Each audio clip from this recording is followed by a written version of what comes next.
Every single one of these events changed the world, some in a day, some over centuries, but all of them left a scar we're still carrying. This is what history actually feels like. The Titanic, April 1912, they called her unsinkable, and honestly, they believed it. So much so that when the RMS Titanic set sail from Southampton in April 1912, carrying over 2,200 people, nobody stopped to ask, what if we're wrong? The lifeboats on board were legally sufficient, just not enough for everyone, because why would you need them? 4 days into the voyage, in the dead calm of a freezing North Atlantic night, a lookout spotted an iceberg dead ahead. They tried to steer around it, they almost made it, but the starboard side was breached below the waterline, and from that moment the clock was ticking. Distress signals went out, the nearest ship was hours away. In less than 3 hours, that magnificent vessel, the symbol of everything humanity thought it could build, cracked apart and disappeared beneath the waves. The chaos that followed was heartbreaking. Lifeboats went out half empty. Over 1,500 people were left behind in water so cold it killed you within minutes. When the Carpathia finally arrived, it found scattered debris and a few hundred survivors. The rest were gone. The investigations that followed changed maritime law forever, including the creation of the International Ice Patrol. But the real lesson, the greatest dangers are often the ones we're absolutely sure will never happen. Pompeii, 79 AD. Pompeii was the kind of place people dreamed of living. A vibrant resort town for Rome's elite, full of gorgeous villas, bustling markets, and thousands of people going about their days. Sure, there were occasional tremors, but that was just life near Vesuvius. Nothing to worry about. They had no idea the mountain had been quietly waking up. In 79 AD, it exploded, not a little catastrophically. A column of ash, gas, and pumice shot miles into the sky, blotting out the sun. For hours, the city was pelted with falling rocks and suffocating ash. Then came the pyroclastic surges, superheated waves of gas and volcanic matter moving at incredible speed, and they simply incinerated everything in their path. Pompeii was buried under dozens of feet of volcanic material. Its people were gone in an instant. For nearly 1,700 years, the city lay hidden and perfectly preserved underground. When archaeologists rediscovered it in the 18th century, they found something extraordinary, a city frozen in a single moment, the most vivid snapshot of Roman daily life we've ever had. They even filled the hollow voids left by decayed bodies with plaster, giving faces back to the forgotten. The Irish Famine, 1845-1852, here's something that's hard to fully grasp. For millions of poor people in rural Ireland, the potato wasn't just food, it was the entire foundation of survival. Remove it, and there was nothing. In 1845, a microscopic fungal organism arrived from North America. It thrived in Ireland's damp climate, and it turned healthy potato crops into black, inedible sludge almost overnight. In its first year, it destroyed up to half the nation's harvest. The following seasons were even worse. What made it a catastrophe rather than just a crisis was what happened next. Ireland was still producing other food, grain, livestock, but much of it was being exported to Britain under armed guard while people starved. Landlords evicted families who couldn't pay rent. The soup kitchens and public works programs were wholly overwhelmed. Disease followed hunger, typhus, cholera, desperation. Millions packed onto overcrowded, disease-ridden ships and fled to America, to Canada, to anywhere. Many didn't survive the journey. By 1852, Ireland's population had fallen by nearly a quarter. The country never fully recovered its numbers, and the scar of what happened, the deliberate indifference as much as the blight itself, left a wound in Irish memory that has never entirely healed. The 2004 Indian Ocean tsunami, December 26, the day after Christmas, 2004. Millions of people along the shores of the Indian Ocean woke up to a beautiful morning, and deep beneath the sea off the coast of Sumatra, without any warning, the ocean floor ruptured. A 9.1 magnitude earthquake, one of the most powerful ever recorded, displaced a colossal volume of water. The first sign that something was horribly wrong was the sea itself pulling back, exposing the seafloor in an eerie, unnatural retreat. Some people were curious and walked toward it. They didn't understand what it meant.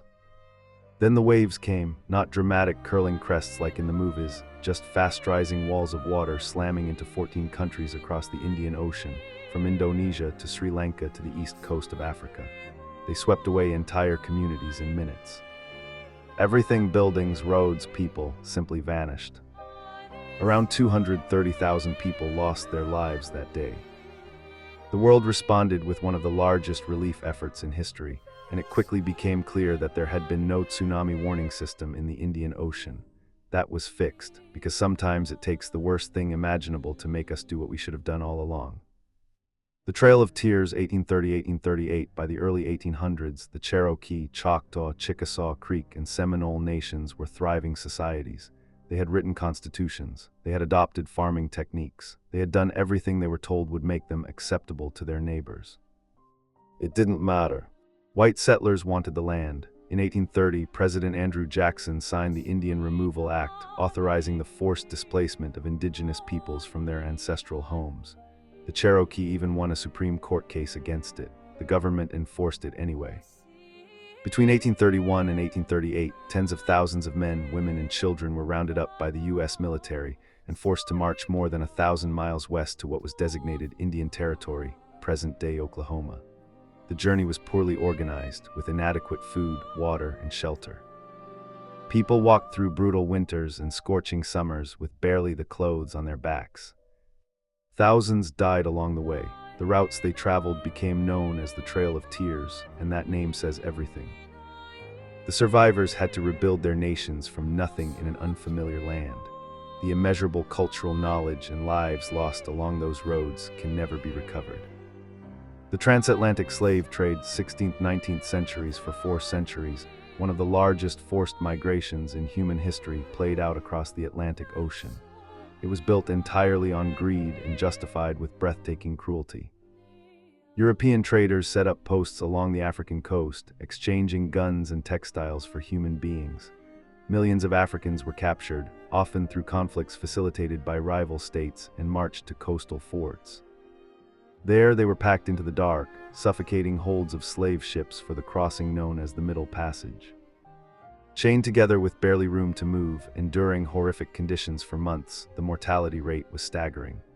It's estimated that nearly 2 million people died during the voyage alone, out of the 12.5 million who were forced onto those ships. Those who survived were sold at auction across the Americas. Families were torn apart. People were treated as property, forced into brutal labor on plantations producing sugar, cotton, and tobacco. The system lasted 4 centuries. Its abolition was a long and painful struggle, and the social and economic reverberations of what was built on that foundation of suffering were still living with them today. This is not a closed chapter of history. It is the root of conversations about race and inequality that are very much still happening. September 11, 2001, it was a bright, clear morning on the U.S. East Coast. Millions of people were heading to work. At 8:46 a.m., a hijacked American Airlines plane struck the North Tower of the World Trade Center in New York City. 17 minutes later, a second plane hit the South Tower. The world understood in that moment that this was deliberate. At 9:37 a.m., a third plane hit the Pentagon. A fourth, United Flight 93, crashed into a field in Pennsylvania. Passengers and crew, having learned what was happening, fought back against the hijackers and prevented it from reaching its target in Washington, D.C. Both towers collapsed. Lower Manhattan disappeared in a cloud of dust and debris. 2,977 people from over 90 countries lost their lives. The aftermath was a world transformed, a global war on terror, a new Department of Homeland Security, a complete overhaul of aviation security everywhere. The skyline of New York City changed forever. The site where the towers stood is now a place of remembrance, and that morning in September is now a line in history, the moment that redefined a generation's sense of what safety even means. The Bhopal disaster, December 1984, in the heart of Bhopal, India, a Union Carbide pesticide plant provided local jobs and produced chemicals meant to help farmers. It also stored something far more dangerous, 42 tons of methyl isocyanate, an extremely toxic chemical, in a tank that was increasingly being maintained on a budget. Safety systems had reportedly been neglected or shut down to cut costs. That decision, made somewhere in a boardroom, would prove catastrophic. On the night of December 2, 1984, water entered the Mike tank. A runaway chemical reaction followed, the pressure inside the tank skyrocketed, and a massive toxic cloud was released directly into the atmosphere. Heavier than air, it settled over the crowded shanty towns nearby, where hundreds of thousands of people were asleep. They woke to burning in their eyes and lungs. Panic followed. Thousands died in the immediate hours as the gas caused direct, devastating damage to their bodies. The legal battle over compensation and accountability dragged on for decades. The plant still sits there, largely derelict, still contaminating the surrounding area. Survivors have faced chronic health issues for the rest of their lives. Their children have faced higher rates of birth defects. The plant is a monument to what happens when profits are placed above human lives. Hiroshima and Nagasaki, August 1945. By August 1945, World War II had been grinding on for 6 years. The Pacific Theater showed no signs of ending. The United States, having completed the top-secret Manhattan Project, possessed something the world had never seen before. President Truman authorized its use, believing it would force Japan's surrender and spare the enormous casualties an invasion would bring. The city of Hiroshima, a major military and industrial hub, was chosen first. On August 6, the Enola Gay flew over the city and dropped a uranium bomb nicknamed Little Boy. It detonated nearly 2,000 feet above the ground. The flash, the fireball, the shockwave, nearly everything within a mile was destroyed instantly. Tens of thousands of people died in seconds. 3 days later, with Japan still not surrendering, a second bomb, Fat Man, fell on Nagasaki. In the months that followed, many more died from radiation sickness and burns. Total casualties from both cities are estimated at between 129,000 and 226,000 people. Japan surrendered, the war ended, and humanity entered the nuclear age, changed forever, now carrying the knowledge that we had built something capable of ending us. Hiroshima and Nagasaki are no longer just places on a map. They are the world's most powerful argument for peace. The Holodomor 1932-1933. In the late 1920s, Ukraine was the Soviet Union's breadbasket, rich black soil, productive farms, and millions of independent farmers who had worked that land for generations. Stalin wanted to bring all of that under state control, and the Ukrainian peasantry resisted. The regime's response was methodical and devastating. Impossibly high grain quotas were imposed. When farmers couldn't meet them, brigades were sent into homes to confiscate everything, not just grain, but every scrap of food. Borders were sealed. No one could leave. The state engineered a famine and then denied it existed, while continuing to export millions of tons of grain to the West. In the spring of 1933, an estimated 25,000 people were dying every single day. Between 3.5 and 7 million Ukrainians perished, deliberately starved as an act of political suppression. The Holodomor, which means killing by starvation, crushed the resistance and devastated a nation for generations. Today, many countries recognize it as genocide. For Ukraine, it is not just a historical tragedy. It is a wound that explains much about the nation's identity and its fierce desire to remain itself. The Rwandan Genocide, 1994. Rwanda, 1994. A country where simmering ethnic tension between the Hutu majority and Tutsi minority had been hardening for decades, sharpened by colonial rule, post-colonial politics, and now, deliberate propaganda. Radio stations broadcast hatred. Tutsis were dehumanized, openly called cockroaches. The groundwork for mass murder was being laid in plain sight. On April 6, the plane carrying President Habyarimana was shot down. Within hours, the plan that had clearly been waiting for a trigger was set in motion. Roadblocks went up across the country. Identity cards separated Hutu from Tutsi, and then neighbors began killing neighbors. For 100 days, a wave of intimate, brutal violence swept Rwanda. People were killed in their homes, in schools, in churches where they had fled for sanctuary. The perpetrators weren't just soldiers, they were ordinary people, incited by the government and militia groups like the Interahamwe. The international community watched and largely withdrew. The genocide ended only when Tutsi forces of the Rwandan Patriotic Front captured the capital. By then, an estimated 800,000 Tutsis and moderate Hutus had been murdered in roughly 100 days. Rwanda's path toward justice and reconciliation since then has been remarkable, but the 100 days remain a defining example of what happens when the world decides to look away. The Holocaust, 1941-1945. In the 1930s, Jewish people were woven into the fabric of life across Europe. They were doctors, artists, shopkeepers, scientists, neighbors. Germany alone had a vibrant Jewish community going back centuries. Then the Nazi Party rose to power, and state-sponsored anti-Semitism became the law of the land. What followed was a slow, deliberate escalation, discriminatory laws, forced segregation into ghettos, and finally, the final solution, a secret, systematic plan for the extermination of every Jewish person in Europe. Jewish people, along with Roma, Poles, political dissidents, LGBTQ individuals, and others were rounded up across Nazi-occupied Europe. They were transported in cattle cars to concentration and extermination camps. Many were sent directly to gas chambers upon arrival. Others were subjected to forced labor, starvation, and unimaginable cruelty. The entire system was engineered for maximum efficiency in mass murder. The Nazis kept meticulous records of it. When Allied forces liberated the camps in 1945, the world was confronted with the full, undeniable horror. 6 million Jewish men, women, and children had been murdered. The Nuremberg trials that followed established the legal precedent for crimes against humanity. The State of Israel was born from the ashes, and the Holocaust became the benchmark, the clearest example in modern history of where unchecked hatred, when given state power, can lead. The Black Death, 1347-1353, in the mid-14th century, Europe was more crowded and more connected than it had ever been. Trade networks stretched across the continent and beyond. Ships carried goods and passengers between ports constantly.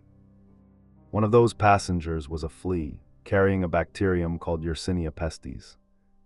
The plague arrived in Sicily in 1347, likely aboard merchant ships from Central Asia. From there, it spread with terrifying speed. People would develop fevers, swollen lymph nodes called buboes, and often be dead within days.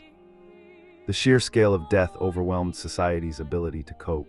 Without any understanding of disease, people turned to religious extremism, scapegoated communities they blamed for the outbreak, or simply gave up and lived for the moment. Social structures collapsed. Parents abandoned dying children. Priests refused to give last rites. Within 5 years, the Black Death had swept through nearly all of Europe.